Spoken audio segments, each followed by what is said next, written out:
Welcome to Stuff They Didn't Teach Me in Sunday School.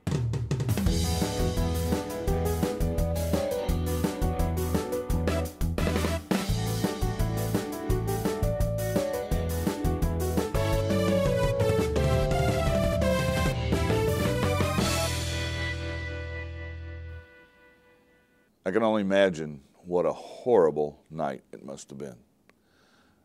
Horrible night for those in Egypt, at any rate. That Passover event, that 10th plague that God brought about on the nation of Egypt, took the firstborn from every family, including the animals. Death was everywhere in Egypt except in the houses of the Hebrews. That Passover event was such a central event in Israel's history, to her life. In fact, it's during Passover that Jesus himself suffers and dies. That Passover event was symbolic of Israel's deliverance from the oppressor, from Egypt. The instructions were to take a lamb, a perfect lamb, a lamb without spot or blemish, no speckled lambs, a lamb without any broken legs, and to take that lamb and kill it, take the blood from the lamb and put it on the doorpost and the lintel. I don't know if it's an accident or coincidence, but you make sort of a cross when you put it on the doorpost and the lintel. Take that blood and put it on the outside of your house, and that meant that the angel of death would pass that house and not take the firstborn out of that house. That meal that night would be eaten in ritual recognizing God's salvation of his people, even as God destroyed the firstborn in all the houses of Egypt.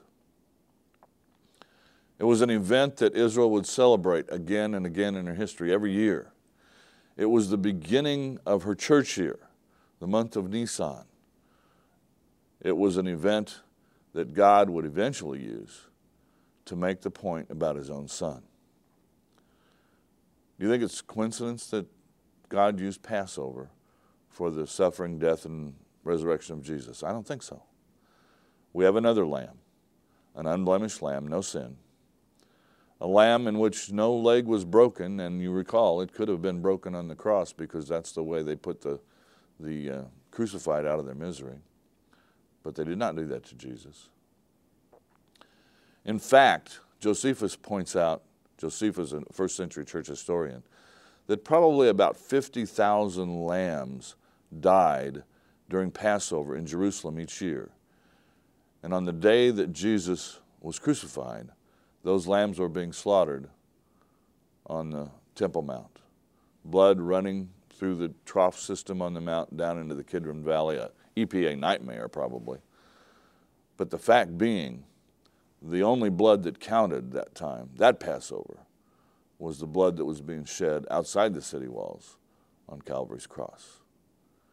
I think it's amazing the way God ties history together, the way he shows you Passover in the Old Testament and the ultimate fulfillment of that unblemished lamb being sacrificed in the New Testament in Jesus Christ.